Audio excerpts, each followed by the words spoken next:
É isso, então. Muito obrigado, Laís, pela recepção e muito obrigado a todo mundo que está acompanhando. A gente chegou até aqui, é a última aula dessa revisão. Então, se vocês chegaram até aqui, não vamos sair agora. Vamos ficar aí e vamos ver um pouco mais essas questões de atualidades. A gente tem que entender o que é atualidades. Então, vai deixando aqui nos comentários o que você achou dessa revisão, o que você está achando das aulas e vamos para atualidades. Primeiro de tudo, a gente tem que entender uma coisa. O que é atualidades? O que é atualidades dentro dos vestibulares? Quando a gente fala de atualidades no vestibular, são aqueles acontecimentos que acontecem de fato próximos à data dos vestibulares. Só que quando eu falo próximos, eu estou falando de anos, né? Por exemplo, uns 3, 4 anos, algumas coisas que vão se repetindo e que através das repetições a gente consegue ver algumas temáticas também. Então, por exemplo, vamos falar sobre a instalação da democracia que aconteceu na Grécia com relação a alguns acontecimentos lá do Oriente Médio. A gente pode relacionar. Atualidades, ela vai relacionar muito com outras matérias. Então, ela não vai fixar somente numa geopolítica ou numa questão de natureza. Ela vai falar de tudo, a gente pode relacionar tudo, né? E eu vou falar para vocês 5 temas, deixa eu só contar aqui certinho. 1, 2, 3, 4, 5, 6. São 6 temas que eu separei para as provas, de possíveis temas de redação para vocês darem uma olhadinha, mas eu só vou falar para vocês no final da aula, tá? Porque agora eu vou conversar um pouco com vocês sobre esse tema, vou prender vocês aqui para no final dessa aula vocês terem esses temas aí disponíveis para vocês, beleza? Gente, começando com tudo. Atualidades pode ser cobrada através da geopolítica. E quando que a gente fala de geopolítica? Quando a gente está relacionando a atualidades. Basicamente, a gente tem que perceber um pouco como funciona as questões das relações internacionais. Como que essas relações internacionais estão acontecendo? Quais são os países que estão mais presentes nela? Então, primeiro de tudo, a gente vai ver que existem alguns pontos mais primordiais na atualidades que a gente tem relacionado à geopolítica. Então, se você estiver anotando, já coloca aí uma fotinho no seu story, marca o livecast, mas vamos conversar sobre isso. Geopoliticamente, professor, o que eu preciso analisar para colocar possíveis temas de questões, tanto da UEL como na UFPR, tá? Esses 2 vestibulares, com as análises que eu fiz, eles cobram, sim, temas relacionados à história, né, relacionados à geografia, mas também, por exemplo, na UEL, acabam tendo temas relacionados a matérias de física, matemática, que vão relacionando às atualidades. Então, a gente sempre tem que prestar atenção, porque isso pode estar dentro do enunciado. E uma dica para vocês, sempre quando vocês estiverem lendo alguma questão, né, seja de humanas ali, principalmente, vocês grifem alguns certos conceitos que vocês encontrarem no enunciado, porque isso fica mais fácil de você encontrar a resposta correta. Então, se você vai encontrando alguns esquemas ali, ó, alguns conceitos, você grifa esses conceitos e a partir disso você vai ler as questões, as alternativas e observar o que você grifou. Se tem relação, vamos separar, vamos prestar mais atenção. Se não tem relação, eu já descarto e já passo para frente. Então é isso uma das coisas primordiais quando vocês vão falar de questões dentro da UEL ou da UFPR. Grifem ou pega o lápis ali, ó, só passa nos conceitos, beleza? Geopolítica, quais os temas que eu tenho que relacionar? Essa grande disputa comercial entre Estados Unidos e China. Esses 2 países vivem uma possível terceira guerra mundial, uma segunda guerra fria, né? Como alguns conceitos alguns estudiosos estão colocando. Nesse sentido, quando a gente fala de Estados Unidos e China, nós estamos falando das 2 maiores produções de PIB do mundo. Professor, o que é PIB? Produto Interno Bruto. Tudo aquilo que é produzido dentro dos setores da economia. Setores da economia? Setores da economia têm relação com o setor primário, de extração, secundário, de produção e terciário de serviços de comercialização. Então vamos lembrar? Por que Estados Unidos e China têm relação aqui? Os 2 maiores PIBs do mundo. O que é PIB? Produto Interno Bruto. Ou seja, tudo aquilo que está dentro da produção social, da produção industrial, da produção comercial. E isso a gente vai levar em consideração os 3 setores da economia. Primário, de extração. E essa extração ela pode ser como, professor? Mineral, vegetal e animal. Beleza? Agora, quando eu falo do setor secundário, eu já estou falando de um setor de produção. Então, a partir dessa produção, a gente vai ter uma produtividade ali, né, ligado mais à indústria, manufatura, artesanato, né, indústrias rurais, indústrias urbanas, beleza?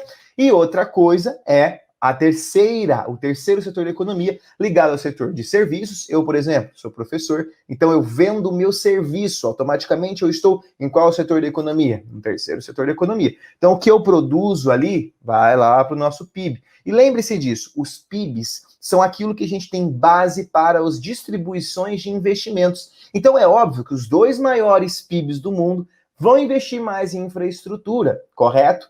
Ficou alguma dúvida com relação a por que China e Estados Unidos estão nisso aí? Porque eles estão num expansionismo industrial, um expansionismo comercial.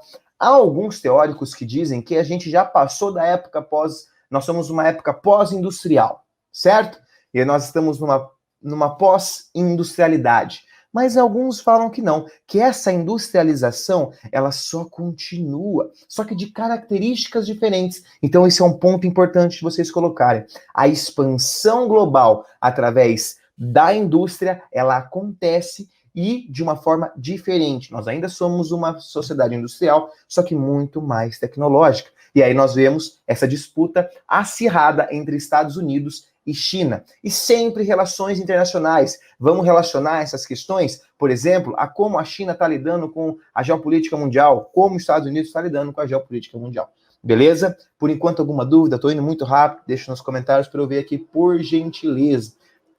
Não esquece de seguir a gente no nosso Instagram, lá no @live.cast_, tá bom? Outra temática de atualidade que eu acho importante de vocês anotarem, o Brexit, certo? O Brexit que vem de Bear Britain e Exit de saída. É a saída do Reino Unido da União Europeia. O bloco econômico mais forte do mundo é o bloco econômico da União Europeia, que tem a moeda única, que é o euro. Então é extremamente importante a gente pensar nessas características aí que estão sendo levadas, né? Como que a gente vai conseguir introduzir essas questões do Brexit, né? Principalmente observando que o Brexit, quando ele se tem uma observação do mercado comum ali europeu, a gente consegue perceber que eles têm uma mesma moeda, um mesmo banco, né? E isso é uma questão muito importante, porque a partir dessas observações, a gente consegue ver como que a Inglaterra ela não estava tão necessitada desse euro, porque ela tem a Libra, que também é uma moeda valorizada, e relações diretas com a xenofobia. A Mariana colocou aqui, ó, como essa guerra pode ser relacionada com a pandemia, tipo formas de combate, fake news, política.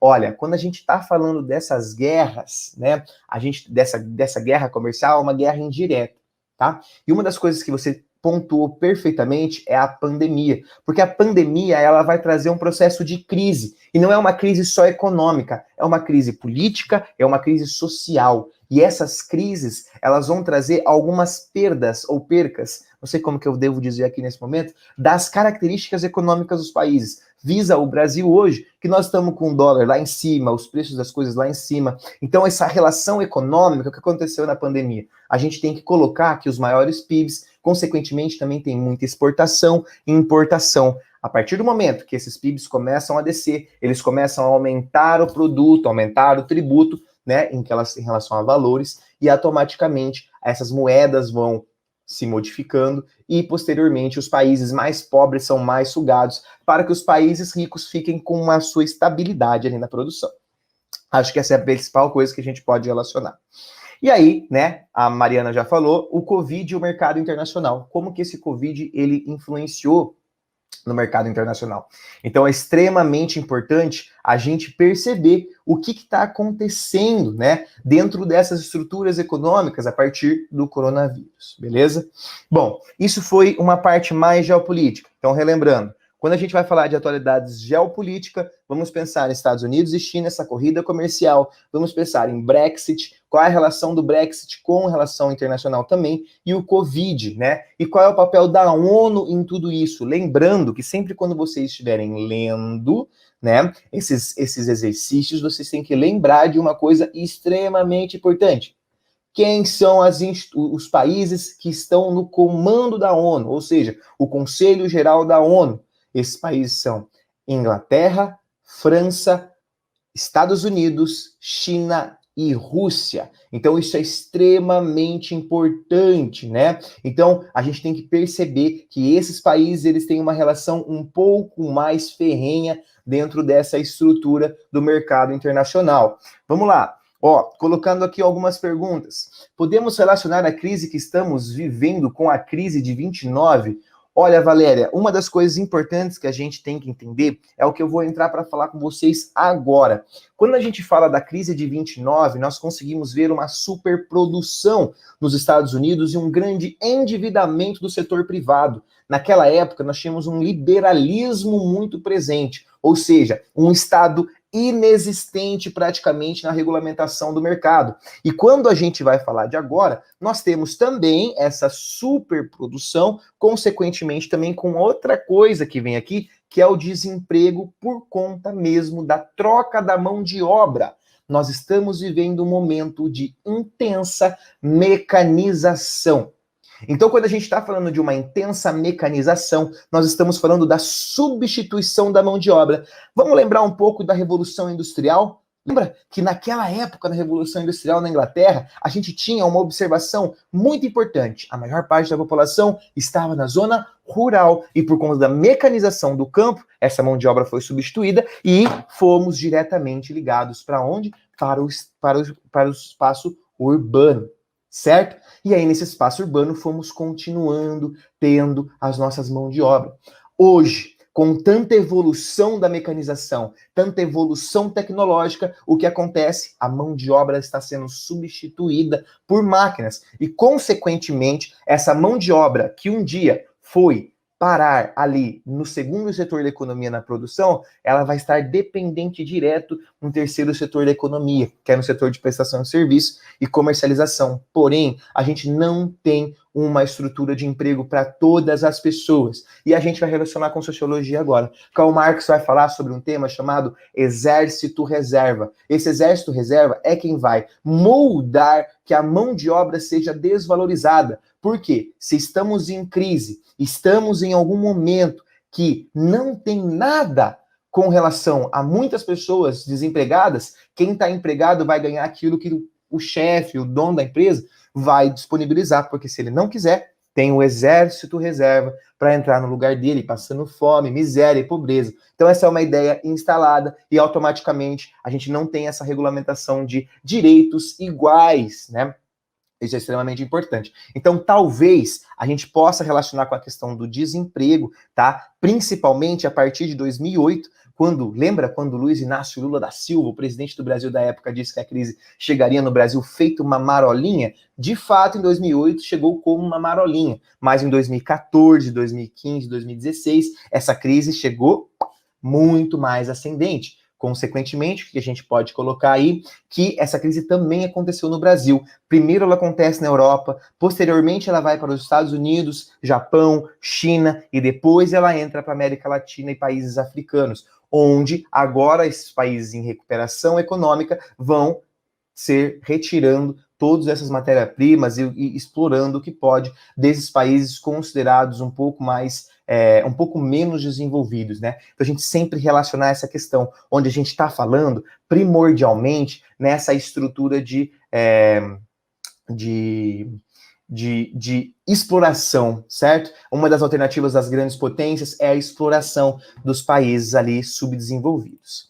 A Mariana colocou uma outra dúvida. Pode cair algo relacionado à Bolsa de Valores? Porque o dólar está subindo, essas coisas mais técnicas. Olha, sobre Bolsa de Valores, eu acho que de fato não vai cair. O que pode cair é o que eu já disse agora, essa relação do mercado internacional. O que pode cair é qual o papel da ONU ou das grandes potências nesse processo de distribuição de renda, nesse processo de produção e de venda e compra de exportação, beleza?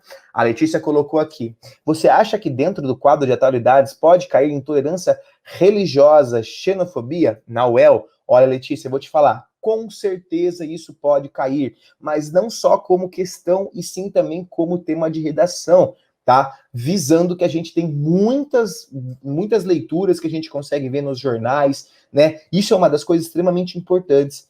Ter uma leitura de jornal pode trazer para a gente ideias de atualidades para as redações. Nunca, jamais na nossa vida a gente vai ter temas de redação que não estão relacionados com alguma notícia que foi ascendente do ano dentro dos jornais. Então tem que ser notícias, não precisa ser aquele jornal de papel, não. Você pode entrar no G1, pode assinar o Globo.com, pode ir no El País, na Carta Capital, na Veja, você pode assinar tudo. E uma das dicas que eu vou falando para vocês, usem e abusem desses meios, e tem essa parada que a gente conhece aí, né, de gente que é da esquerda, gente que é da direita. Vejam os dois, vejam a direita, vejam a esquerda, e comecem a ter argumentos para sua redação, tá? E o Vinícius falou assim, quais seriam as consequências no Brasil caso aconteça de fato o Brexit? Vinícius, o Brexit já está acontecendo, tá? O Brexit já está começando a acontecer.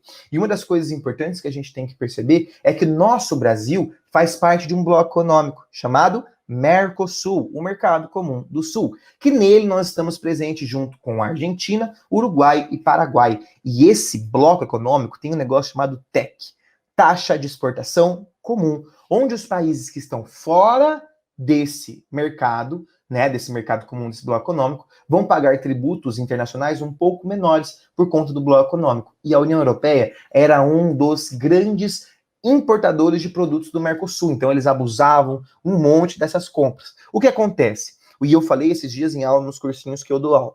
Quando a gente fala de Brexit, Brasil e mundo, a relação é que esse mercado vai ficar só mais caro. Consequentemente, os produtos para a gente também vão ficar mais caros, visando que a gente tenha uma moeda menos valorizada do que o euro e a libra. Então, os nossos produtos na taxa Selic vão aumentar também alguns preços, né? Por mais que a gente teve uma diminuição da taxa Selic esse ano, beleza? Vou separar para vocês aqui também algumas temáticas relacionadas a atualidades sociais. Vamos lá. Desemprego no Brasil e no mundo, trazendo uma articulação desde 2008, com essa crise imobiliária que tivemos, enquanto a crise de 29, que a Valéria falou ali, foi uma grande produtividade de eletrodomésticos, do American Way of Life, né? A gente vai ter essa estrutura de pensar que, nesse momento, o American Way of Life, que era um modo de vida americano para o mundo inteiro começar a consumir os produtos ingleses, norte-americanos, não pensem que o American Way of Life foi um negócio só dos Estados Unidos bonitinho, tá? Porque culturalmente, usando as mídias, as multinacionais, eles vão expandindo essa ideia de American Way of Life, e eu tenho certeza, comenta aqui para mim, quem não tem aí uma casa que tem um quarto, uma sala, eletrodomésticos, televisão, sala para assistir televisão, certo? Carros, certo? Então é uma característica muito parecida com a American Way of Life. Então, uma das recuperações de 29 foi a expansão da American Way of Life para o mundo importar esses produtos e, de fato, aquela superprodução começar a ser consumida. Mas quando a gente fala de 2008, a gente está falando de uma superprodução imobiliária, e aí não tem como a gente baratear esses produtos demais, né? Tanto é que a gente está começando a ver até agora algumas questões desse grande aumento do aluguel. Eu tô de cara que os caras aqui do meu aluguel estão querendo aumentar a minha casa aqui, cara. E aí, o que eu vou fazer? E o brasileiro? Viu? Ficar dependendo de aluguel esse ano não é um problema, porque estão aumentando por conta da própria crise imobiliária. Outra coisa que a gente vai ver e relacionar é esse processo ligado à nossa querida UEL e o FPR, quando a gente fala de xenofobia. Tá? Até a própria Letícia colocou aí no comentário, a xenofobia ela é extremamente importante para ser analisado. Nós estamos visando um processo que ainda há pessoas que não se baseiam nisso, mas que tem alguns resquícios do darwinismo social. O que esse darwinismo social ele quer falar? Esse darwinismo social, ele está trazendo um aspecto de trazer culturas, né, etnias que são mais desenvolvidas. E sempre lembrar, não existe o termo raça nos seres humanos. A única raça que a gente tem é a raça humana, não tem a raça alemã, a raça brasileira. Aí é questão de etnia. Se você fala raça, você já está sendo preconceituoso, tá? Então, para suas argumentações nas redações, nunca usa raça. A raça é única, é a raça humana. tá? Quando você for falar desses argumentos na sua redação, você vai falar sobre etnias, beleza? E uma das coisas que a gente vai falar da xenofobia são relacionados aos refugiados, que é um termo que vem há muitos e muitos anos. Quando a gente fala de refugiados, a gente lembra, sei lá, do povo da Síria, do Líbano, Oriente Médio, né? Até mesmo do Haiti, africanos que vão buscar refúgios. Refugiados são aquelas pessoas que não estão mudando de lugar porque simplesmente eles querem. Por exemplo, eu tenho uma irmã, e essa irmã mora na Inglaterra. E ela foi para a Inglaterra, mas ela tinha uma vida relativamente ligada a uma questão boa, né? De vida aqui no Brasil. E ela foi porque ela queria melhorar o padrão de vida dela. Então ela é uma imigrante, não é uma refugiada. Agora, quando essa pessoa que está saindo do seu país, ela está saindo por conta de intolerância religiosa, guerras, fome, miséria, aspectos físicos que atrapalham ali, isso é refugiado. O refugiado, ele não quer melhorar de vida, ele quer iniciar a vida. É assim que eu deixo para os meus alunos, sempre. E esses refugiados, eles vêm desde lá, de antes de Cristo. Quando que a gente não teve guerra ali na Mesopotâmia, nos povos babilônicos, caldeus, assírios, sempre teve guerra por ali. O Império Romano, quando ele se expandiu de uma forma muito grande, sempre foram gerando os refugiados. Então, relacionar sempre história com atualidade, tá? A Letícia colocou uma outra dúvida, vocês conseguirem colocar para mim aí na tela? Aí, obrigado. A questão do desemprego pode relacionar à pandemia, pois o índice de desemprego aumentou e continua aumentando durante a pandemia. Gente, vamos falar uma coisa? Pandemia. Pandemia é algo muito atual e muito importante, mas eu não acho que a gente tem que frisar só nisso, tá? O que eu quero dizer com isso? Quando a gente fala de pandemia, a gente está querendo falar numa coisa que tá muito balela, tá todo mundo vendo isso. E a UEL não é muito dessas. A UEL não é muito dessas. Mas ela pode colocar muitas coisas sobre a pandemia, tá bom? Então é sempre importante estar se atualizando do que aconteceu com a pandemia, mas também relacionar algumas coisas. Quais coisas, professor? Sempre observar que nós temos que ter outras análises de atualidades, igual eu estou falando aqui para vocês. Mas respondendo a pergunta da Letícia, se puder colocar de novo para mim aí, ó, obrigado. Muito importante, se a pandemia, a gente pode relacionar a questão do desemprego. Com certeza, Letícia, mas olha só, vamos falar principalmente que a pandemia intensificou o desemprego, que esse desemprego, ele já vem de antes, através dessa possível e começo dessa troca de mão de obra, né, pela máquina, pela mecanização. E uma coisa que eu sempre falo aos meus alunos, quem aqui já, o professor, quando vocês eram mais novos aí, o professor passou aquele filme do Tempos Modernos do Chaplin. Fala para mim aqui nos comentários, deixa aí. Quem aqui já assistiu Tempos Modernos para ver como que era a produtividade? E aí vocês lembram que no Tempos Modernos o Chaplin ficava lá, produzindo, e ele teve a LER, que é uma doença de repetição, né, de exercícios. E olha que maluco, aquela época ele já fazia um processo como se a gente fosse máquina, mas nós não produzimos como máquinas, certo? Nós somos seres humanos, nós precisamos de descanso, e a substituição da mão de obra humana é para buscar uma maior lucrabilidade, certo? Olha só, a Amanda colocou ali. Acha que esse ano pode cair a questão do mapa da fome? Eu acho que sim, sendo que no Brasil, eu ia chegar nesse ponto, Amanda, sendo que no Brasil hoje a gente bateu o recorde de pessoas na história, né, quando a gente tinha essa questão relacionadas a mapa de fome. Tá? Então, o Brasil volta a estar num patamar que não estava há muito tempo com relação à fome. Isso é um pouco triste, e a gente pode relacionar, sim, a essa crise, né? Onde as pessoas não têm emprego, então as classes vão se ascendendo, vão diminuindo do que se ascender. Outra questão que a gente vai colocar aqui na atualidades também é a questão da desigualdade social no mundo e no Brasil. Nós temos países com maior produção, nós temos países com uma maior produtividade e, consequentemente, né, a gente tem um processo muito interessante.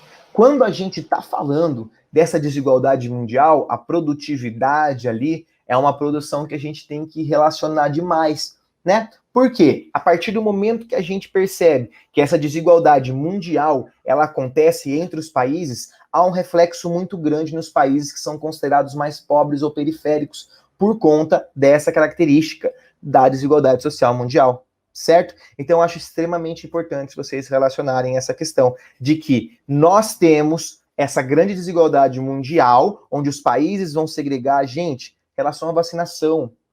Vamos falar sobre vacinação?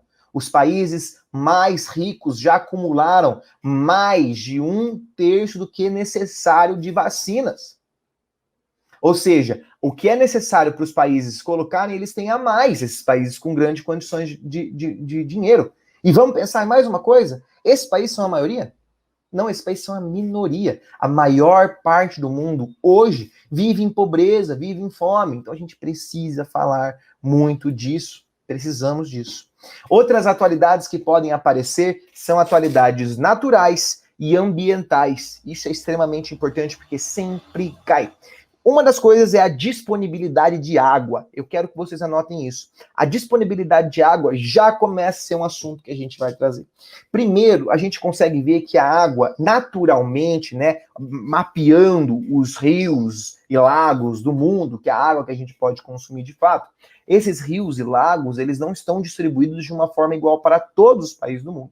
Nós somos um Brasil que tem muita água. E isso pode ser um gatilho para a gente ter problemas geopolíticos. Porque a água está começando a faltar. Mas mesmo assim, no nosso país que tem uma abundância de água, está faltando água. Vamos ver como que os países lidam com isso? A disponibilidade da água, por exemplo, em Israel, um país muito pequeno e sem rios. Como que Israel está resolvendo isso? Por ter um poder aquisitivo maior, o que ele faz? O que acontece com esse país? Ele tem um poder aquisitivo maior, consequentemente, esse poder aquisitivo, ele vai trazer tecnologias, infraestrutura para que essa água aconteça. Mas e a África? E o Brasil? Será que nós temos essa mesma infraestrutura, esse mesmo potencial? Então a gente relata de novo essa desigualdade social. A Amanda colocou aqui novamente, queimadas, era o que eu vou falar agora. Queimadas é uma das atualidades que a gente pode colocar, sim, principalmente porque estão acontecendo desde 2016 um aumento muito grande das queimadas no Pantanal e na Amazônia. E não venha me dizer que isso é natural, porque eu sou professor de geografia e naturalmente falando a gente sabe que não tem relações, né? A Amazônia e Pantanal são florestas densas e florestas bem úmidas, e isso não vai trazer a possibilidade de queimadas naturais. Quem está colocando fogo lá, então, professor? Vamos acreditar que a gente tem que levar em consideração que existem muitas pessoas de má fé, e principalmente pessoas ligadas a essa expansão do agronegócio. Por quê? Porque eles querem queimar a terra, onde não vai ter possibilidade dessa naturalidade crescer, consequentemente a gente pode produzir mais aí, né? E uma das coisas que a gente tem que colocar é que no Cerrado, a gente vai ter uma das grandes importâncias, porque lá tem queimadas naturais, sim, por conta desse clima quente e seco que existe ali. A Mariana colocou assim, ó, a questão da Caxemira entra aí na questão da água. A Caxemira é um processo de uma desvinculação política, né? E é extremamente importante pensar que lá tem muitos recursos. Olha meu dog querendo participar da aula aí, dando um alô pra galera. Quando a gente fala da Caxemira, a gente tem que observar essa importância aí, de que nela a gente consegue perceber o quanto que ela tem recursos naturais, tanto de uma retirada de sedimentos, como disponibilidade de água. Então, por isso, não querer que a Caxemira se desvincule aí. Para a gente terminar, antes de eu falar os temas possíveis aqui que eu analisei, a gente vai levar em consideração as mudanças climáticas, principalmente na Europa e na América, tá? Isso é extremamente importante, né? Porque quando a gente fala de Europa e de América, nós estamos falando de uma Europa que está ficando cada vez mais quente e cada vez mais fria nos invernos e nos verões, respectivamente, né? Então, o verão mais quente e o inverno mais frio. E a América só aumentando cada vez mais essa nossa temperatura, principalmente na América Central e na América do Sul. Beleza? Bom, vamos para os temas e agora eu quero que vocês anotem aí os temas que eu disponibilizo para vocês darem uma observada. Professor, você me garante que um desses vai cair como tema de redação? Dos 6, você me garante que vai cair um?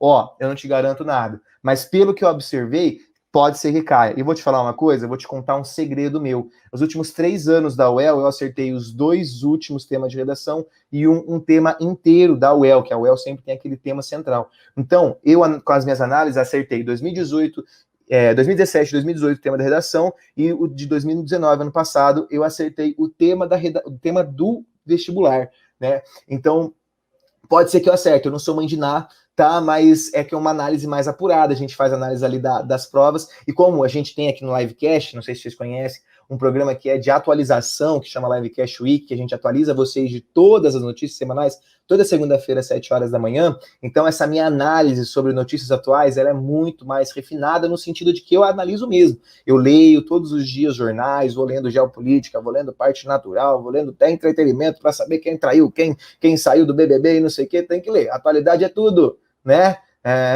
E uma das coisas que a gente vai falar são essas aqui. Então, anotem. Primeiro tema, a socialização digital, essa mudança de relações sociais entre as pessoas. Antes, nós tínhamos uma parte da geração que se comunicava muito pessoalmente, e agora, principalmente por conta do Covid, mas antes disso, nós temos uma ascensão das redes sociais, onde a gente começou a se articular cada vez mais, ou falar entre si cada vez mais pelas redes sociais, visando aí que nós temos há mais de 10 anos o Facebook, o Orkut, o MSN, que já são redes sociais que vêm interagindo entre a gente. Então, socialização digital pode ser um possível tema de redação.